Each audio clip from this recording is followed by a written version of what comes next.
Welcome, dear friends, to a tale of buried secrets and unexpected heroes in the heart of America's farmland. Enjoy the story. The morning sun cast long shadows across the weathered barn as Garrett Wilson stood hands on hips surveying the land that was now his at 26, with a law degree from a prestigious university and dreams of a corner office in some sleek city skyscraper. He'd never imagined he'd be here, inhaling the pungent scent of manure and listen to the distant low of cattle. Well, Mom and Dad, he muttered, glancing skyward, I hope you're happy. Your city slicker son is home to stay. It had been 6 months since the accident that took both his parents 6 months of grief, of sorting through legal paperwork, of agonizing decisions, and now here he was, the reluctant heir to a struggling family farm in the heart of rural America. Garrett ran a hand through his sandy hair, grimacing as he felt the calluses already forming on his once soft palms. He traded his tailored suits for worn jeans and work boots, his leather briefcase for a toolbox. The transition hadn't been easy. Garrett, you out here? The voice of his elderly neighbor, Mrs. Abory, carried. And across the field over here, Mrs. A, he called back, forcing a smile as the wizened old woman made her way towards him, a covered dish in her hands. Brought you some of my famous apple pie, she said, thrusting the dish at him. Lord knows you need some meat on those bones. Your mama would be fit to be tied if she saw how skinny you've gotten. Garrett accepted the pie with genuine gratitude. Thanks, Mrs. A, you didn't have to do that. The old woman's eyes softened. Of course I did, boy. We take care of our own around here. Now you eat that up, and don't you be too proud to ask for help when you need it. Running a farm ain't no easy task, especially for a city boy like yourself. As Mrs. Abory tottered back towards her own property, Garrett felt a lump form in his throat. The kindness of his neighbors, the legacy his parents had left behind, it all weighed heavily on him. He may not have chosen this life, but he was determined to make it work. Setting the pie aside, he rolled up his sleeves and got to work. There were fences to mend, animals to feed, and crops to tend. The day stretched long before him, filled with back-breaking labor and a steep learning curve. By nightfall, Garrett collapsed into the worn armchair in the farmhouse living room, every muscle aching. He glanced around at the familiar surroundings, the faded family photos on the mantel, his mother's cherished knickknacks, his father's old guitar propped in the corner. This was home now, for better or worse. As he drifted off to sleep, Garrett couldn't shake the feeling that he was in over his head, but deep down beneath the doubt and the fear, there was a tiny spark of determination. He was a Wilson after all, and Wilson didn't give up without a fight. Little did Garrett know the challenges of running a farm were about to become the least of his worries. A storm was brewing in their sleepy little town, and he was about to find himself right in the eye of it. The first hints of trouble came on a balmy Tuesday night in late August. Garrett was jolted awake by the frantic barking of his border collie Max. Stumbling out of bed, he peered out the window to see his neighbor, Old Man Johnson, running across the field in his pajamas, waving a flashlight wildly. What in the world? Garrett muttered, quickly pulling on his boots and grabbing a jacket as he stepped out onto the porch. The cool night air hit him, carrying with it the sounds of distant shouting and the occasional bay of distressed sheep. Something was very wrong, Johnson, Garrett called out as the old man approached. What's going on? Johnson, red-faced and panting, leaned on the porch railing. It's happened again, boy. 3 of my best s gone without a trace, and I ain't the only one. The Peterson lost a couple of lambs, and I heard the Marts are missing a whole herd of goats. Garrett's mind raced. This wasn't the first time he'd heard whispers of missing livestock, but never on this scale. Have you called the sheriff? Johnson snorted. Fat lot of good that'll do. They'll just tell us to keep a better eye on our animals. No, we need to take matters into our own hands. There's a town meeting at the community center in an hour. You coming? Garrett nodded, his law school brain already clicking into gear. I'll be there, just let me get dressed. An hour later, Garrett found himself squeezed into the stuffy community center alongside what seemed like half the town. The air was thick with tension and the musky smell of too many unwashed bodies in too small a space. At the front of the room stood Stuart Blackwood, the town's Dow leader by virtue of owning the largest farm in the county. His craggy face was set in grim lines as he called the meeting to order. Folks, we've got ourselves a situation. Stuart began, his voice growly. In the past month, we've lost over 50 head of livestock, sheep, goats, even a couple of young cows. Now I know times are tough and folks might be tempted to do desperate things, but this has got to stop. A chorus of angry voices rose up, each farmer eager to share their own tale of woe. Garrett listened intently, trying to piece together a pattern. The thefts always happened at night, always without a trace, no blood, no signs of struggle. It was as if the animal simply vanished into thin air. "What about Pete?" someone shouted from the back. "Ain't it his job to watch the herds?" All eyes turned to Pete Murphy, the town's longtime shepherd, who was slumped in a corner nursing what was clearly not his first drink of the evening. Pete's blurry eyes widened as he realized he was the center of attention. "Now see here," he slurred, struggling to his feet. "I ain't seen nothing out of the ordinary. Animals wander off sometimes, that's all. Ain't my fault if you can't keep track of your own stock." The room erupted into chaos. With several farmers lunging towards Pete, Garrett found himself stepping between the angry mob and the drunken shepherd, his lawyer instincts kicking in hold on everyone. He shouted, raising his hands, "This isn't helping. We need a plan, not a witch hunt." Stewart nodded approvingly at Garrett. "The boy's right, Toe. I've been in touch with Frank Harding. He's agreed to do some night patrols, see if he can't catch our thief in the act." A murmur of approval rippled through the crowd. Frank was a renowned hunter, known for his tracking skills and sharp eye. If anyone could solve this mystery, it was him. As the meeting broke up, Garrett couldn't shake a feeling of unease. Something about this whole situation didn't add up. Animals didn't just disappear without a trace, and no ordinary thief could pull off so many heists without leaving some kind of evidence. Walking home under the star-studded sky, Garrett made a decision. He'd keep his own vigil, watch his own property, because deep down he had a feeling that whatever was happening in their sleepy little town was just the beginning of something much bigger and much more dangerous. Frank Harding was a man of few words and fewer friends. He preferred the company of trees to people, and the only time he felt truly alive was when he was on the hunt. So when Stuart Blackwood approached him about tracking down the mysterious livestock thief, Frank saw it as just another challenge to conquer. On a moonless night in early September, Frank set up his stakeout at the edge of the forest that bordered the town's farmland. Armed with his trusty rifle and years of experience, he was confident that no man or beast could slip past him undetected. Hours passed in tense silence. The night air was thick with the chirping of crickets and the occasional hoot of an owl. Frank's keen eyes scanned the darkness, looking for any sign of movement. Just as the first hints of dawn began to lighten the eastern sky, Frank saw a shadowy figure moving with unnatural grace along the tree line. His heart began to race as he raised his rifle, peering through the scope, but what he saw through that lens made his blood run cold. The figure was humanoid, but something about its movements was off. It loped along on all fours one moment, then rose to walk on two legs the next, and its eyes, when they caught the faint light of Frank's scope, glowed an eerie, unnatural green. Frank's finger trembled on the trigger. In all his years of hunting, he'd never seen anything like this. Was it a man, a beast, or something else entirely? Before he could make a decision, the creature turned and looked directly at him. A low guttural sound, not quite a growl, not quite a moan, echoed through the trees, and then in the blink of an eye it was gone, melting into the shadows as if it had never been there at all. Frank sat frozen for several long minutes, his heart pounding in his ears. When he finally found the courage to move, he packed up his gear with shaking hands and headed straight for the nearest bar. By noon, the whole town was buzzing with Frank's tale. Some dismissed it as the ramblings of a man who'd had too much to drink. Others crossed themselves and muttered about demons and monsters, but everyone agreed on one thing: whatever was out there in the night, it wasn't human. Stuart Blackwood listened to Frank's story with a furrowed brow, his weathered face betraying no emotion. When Frank finished, Stuart simply nodded and said, "Thank you for your service, Frank. We'll take it from here." But as Frank stumbled out of Stuart's office, he couldn't shake the feeling that he just opened a Pandora's box, one that might swallow their entire town whole. Meanwhile, across town, Garrett Wilson sat at his kitchen table, poring over maps of the area and jotting down notes. He'd heard Frank's story, of course.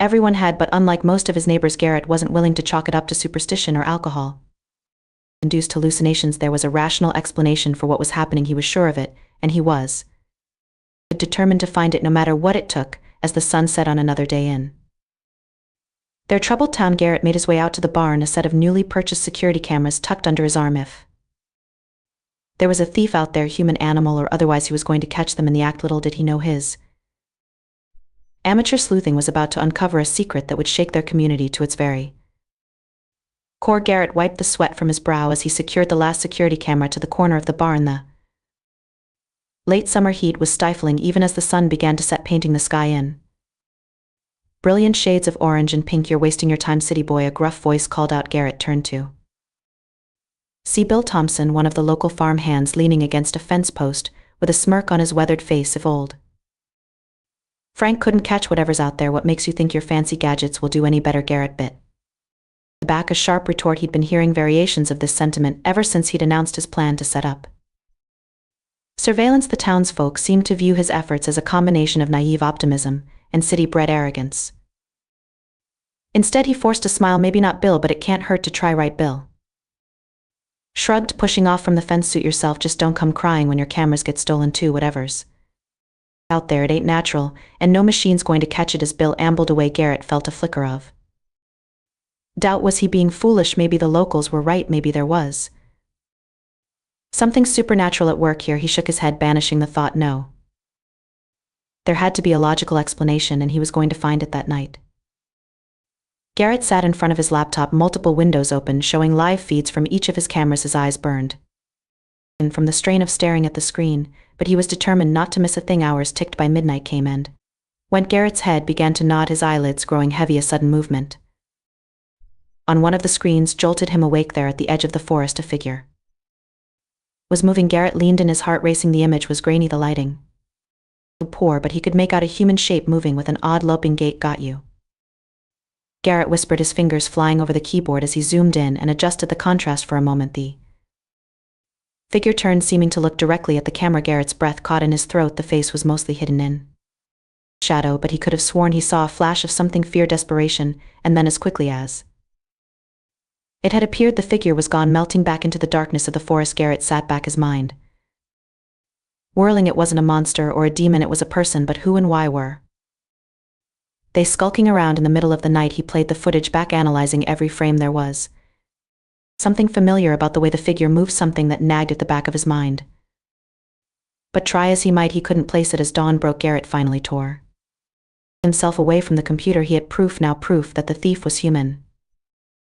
But somehow that revelation only deepened the mystery. He stumbled to bed, his dreams filled with shadowy figures and glowing eyes. Little did he know his nocturnal visitor was about to become much more than just a fleeting image on a screen. The following night, Garrett was ready. He'd spent the day reviewing the footage, making notes, and preparing for another stakeout. This time he wasn't going to let the mysterious figure slip away. As darkness fell, Garrett positioned himself near the barn, hidden from view but with a clear line of sight to the forest's edge. His heart pounded with anticipation, every rustle of leaves making him jump. Hours passed. The moon rose and set. Garrett's muscles ached from staying in one position for so long, but he refused to move. His patience was finally rewarded just before dawn. A flicker of movement caught his eye. There, emerging from the shadows of the trees, was the figure from the night before. In the dim pre-dawn light, Garrett could make out more details. It was definitely human, probably male, and moving with a cautious, almost fearful gait. Adrenaline surged through Garrett's veins. This was it. He had to act now. Taking a deep breath, he burst from his hiding spot, shouting, "Hey, stop right there!" The figure froze for a split second, then turned and bolted back towards the forest. Garrett gave chase, his long legs eating up the distance between them. The pursuit was chaotic. Garrett's quarry seemed to know the forest intimately, darting between trees and leaping over fallen logs with ease, but Garrett was determined. He pushed himself harder, ignoring the branches that whipped at his face and the roots that threatened to trip him. "Stop!" Garrett yelled again, his voice echoing through the trees. "I just want to talk." But the figure showed no signs of slowing down. If anything, it seemed to speed up, desperation fueling its flight. Just when Garrett thought he might lose the chase, fate intervened. A sickening asterisk snap asterisk echoed through the forest, followed by a cry of pain. The figure crumpled to the ground, caught in what Garrett realized with horror was a hunter's trap approaching cautiously.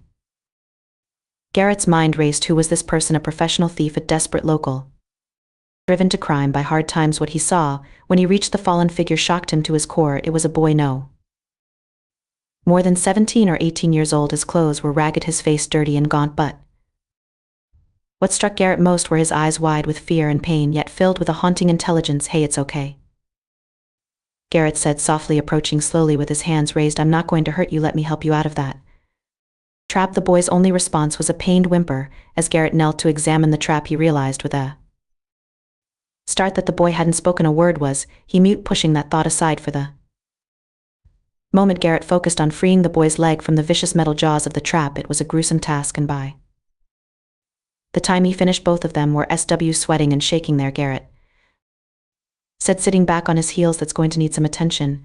Will you let me take you back to my place? I've Got a first aid kit there? The boy hesitated, his eyes darting between Garrett and the forest as if weighing his options. Finally he gave a small nod. The walk back to the farm was slow and awkward. The boy couldn't put much weight on his injured leg, so Garrett had to support him. By the time they reached the farmhouse, the sun was fully up, casting a golden glow over the fields inside. Garrett sat the boy down at the kitchen table and busied himself with the first aid kit as he cleaned and bandaged the prey wound. He tried to engage the boy in conversation. So what's your name? Where are you from? Silence. Are you hungry? I can make you something to eat. More silence. Garrett sighed, running a hand through his hair. I'm trying to help you here, but I need to know what's going on. Are you the one who's been taking the livestock? At this, the boy's head shot up.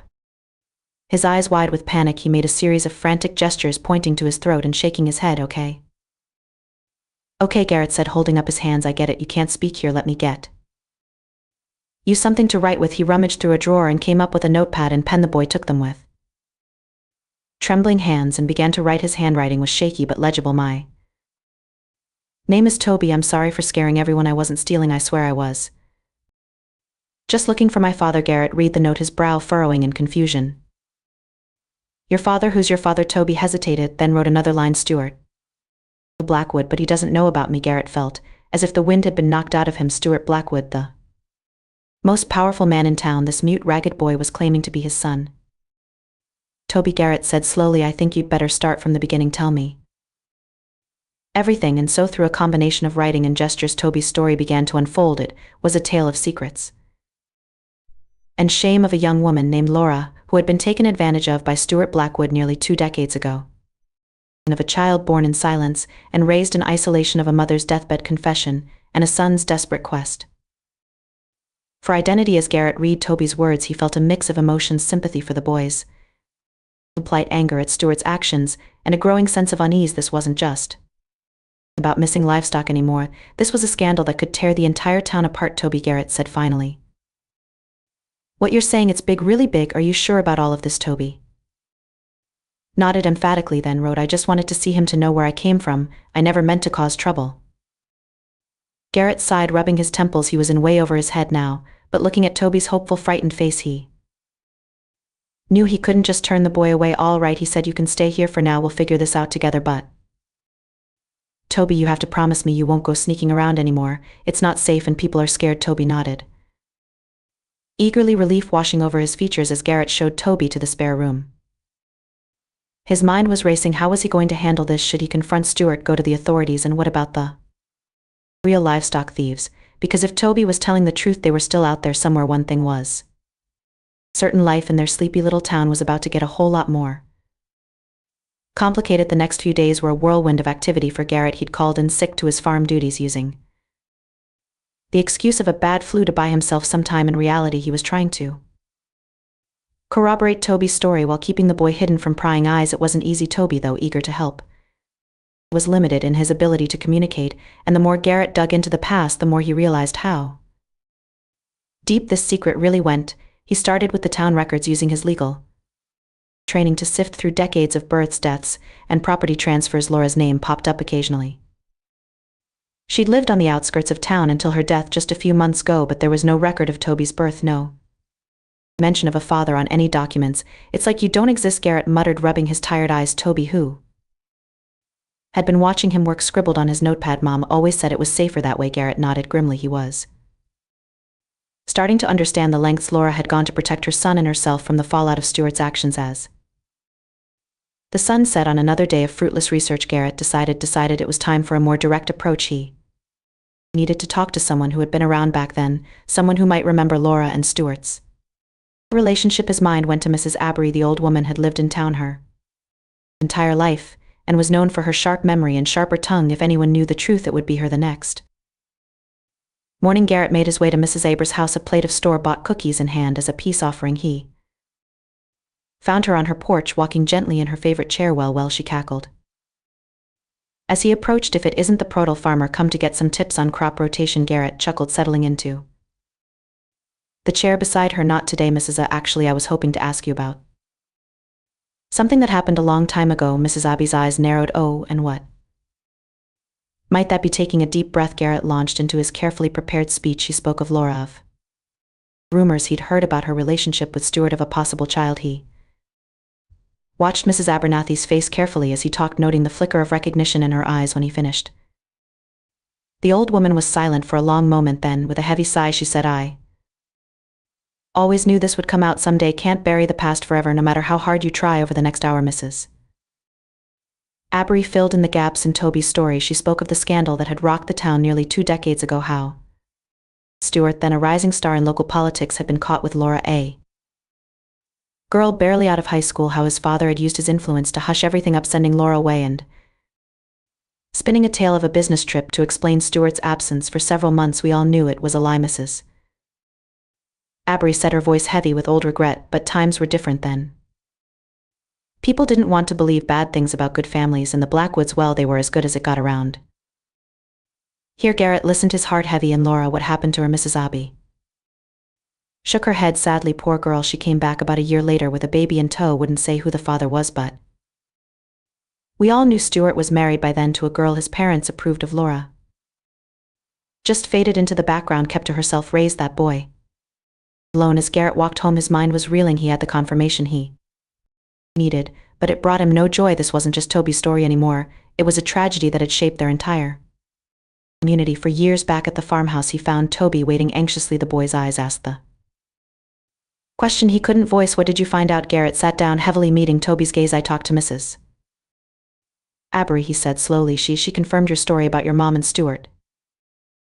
Toby's eyes widened, a mix of emotions playing across his face. He scribbled frantically on his notepad. "So what do we do now?" Garrett wished he had an easy answer, but as he looked at Toby, this boy who had been denied his identity, his family, his very existence for so long, he knew there was only one path forward now. He said, his voice firm with resolve, "We tell the truth, all of it, no matter what it costs." As night fell over the town, Garrett and Toby began to plan their next move. Neither of them could have imagined the storm that was about to break, a storm that would expose long-buried secrets, shatter reputations, and change the face of their community forever. The town hall was packed to the rafters, a low murmur of anticipation filling the air. Garrett Wilson stood at the podium, his face set in grim determination. Beside him, Toby fidgeted nervously, his eyes darting around the room. "Friends, neighbors," Garrett began, his voice steady despite his racing heart, "I've called this meeting to address 2 issues that have been plaguing our community. First, the mystery of our missing livestock, and second, a long buried secret that's finally come to light." A hush fell over the crowd in the front row. Stuart Blackwood leaned forward, his brow furrowed in confusion. Garrett took a deep breath. "For the past week I've been sheltering someone at my farm. This is Toby." He gestured to the young man beside him. "He's the son of Laura Hanson and Stuart Blackwood." The room erupted into chaos. Shouts of disbelief and anger filled the air. Stuart leapt to his feet, his face red with fury. "This is preposterous," he bellowed. "I demand you retract this slanderous accusation immediately." But Garrett stood his ground. "It's not slander, Mr. Blackwood. It's the truth, and I have proof." Over the next hour, Garrett laid out the evidence he'd gathered: Mrs. Abernathy's testimony, old photographs, and a letter from Laura detailing the circumstances of Toby's birth. As the truth sank in, the mood in the room shifted from shock to anger, not just at Stuart's long ago actions, but at the web of lies that had allowed this secret to remain buried for so long. But Garrett wasn't finished. With the audience still reeling, he turned to the matter of the livest thefts. He played the surveillance footage he'd captured, showing not Toby but 2 other familiar faces sneaking onto various properties in the dead of night. "I'm sorry to say," Garrett said, his voice heavy with regret, "that the culprits behind the thefts are none other than Chad and Brian Blackwood, Stuart's legitimate sons." Another uproar swept through the room. Stuart, who had been sitting in stunned silence since Toby's appearance, now looked as if he might collapse. Chad and Brian, caught off guard by the accusation, tried to bluster their way out of it, but faced with Garrett's evidence and the town's collective anger, they eventually broke down and confessed they'd been stealing and selling the animals to fund their partying lifestyle, counting on their father's influence to keep them safe from suspicion. As the meeting dissolved into heated arguments and tearful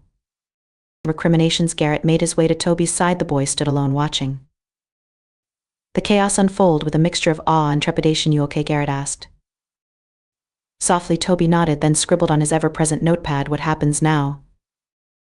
Garrett squeezed his shoulder. "Oh, we make sure justice is served, and you stay with me if that's what you want." Toby's eyes lit up. He nodded vigorously, relief washing over his features as the town grappled with the revelations. Decisions were made swiftly. Chad and Brian were arrested, Ed facing charges of theft and animal cruelty. Stuart, his reputation in tatters, agreed to step down from his position of authority in the town, and Toby, the boy who had lived his entire life in the shadows, found himself suddenly in the light, accepted, protected, and finally home. A year had passed since the fateful town hall meeting that had turned their community upside down. The initial shock and anger had given way to a process of healing and reconciliation, though the scars still ran deep. Chad and Brian Blackwood had been sentenced to 5 years in prison, with an additional requirement to pay restitution to the farmers they had stolen from. Stuart, stripped of his power and influence, had retreated from public life, spending his days in quiet reflection on the choices that had led him to this point. As for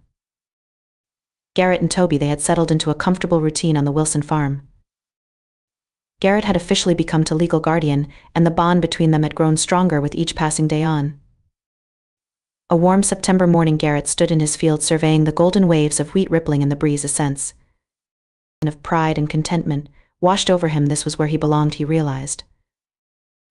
Not in some city law firm, but here, with his hands in the soil and his heart in the community. Admiring your handiwork, a feminine voice called out. Garrett turned to see Hannah Reeves approaching, a smile on her sun-kissed face. Hannah was the county's new agricultural advisor, brought in to help modernize their farming practices. She and Garrett had been working closely over the past few months, and their professional relationship had slowly blossomed into something more. Just thinking about how far we've come, Garrett replied, reaching out to take her hand. Hannah nodded, her eyes scanning the horizon. It's pretty amazing. A year ago this place was falling apart. Now look at it. As if on cue, they spotted Toby making his way across the field, his arms full of fresh vegetables from the garden he'd started as part of his homeschooling project. The boy had flourished under Garrett's care, his initial shyness giving way to a quiet confidence. Toby waved excitedly as he approached, though still mute. He had developed a rich vocabulary of gestures and expressions that made communication easy for those who knew him well. Looks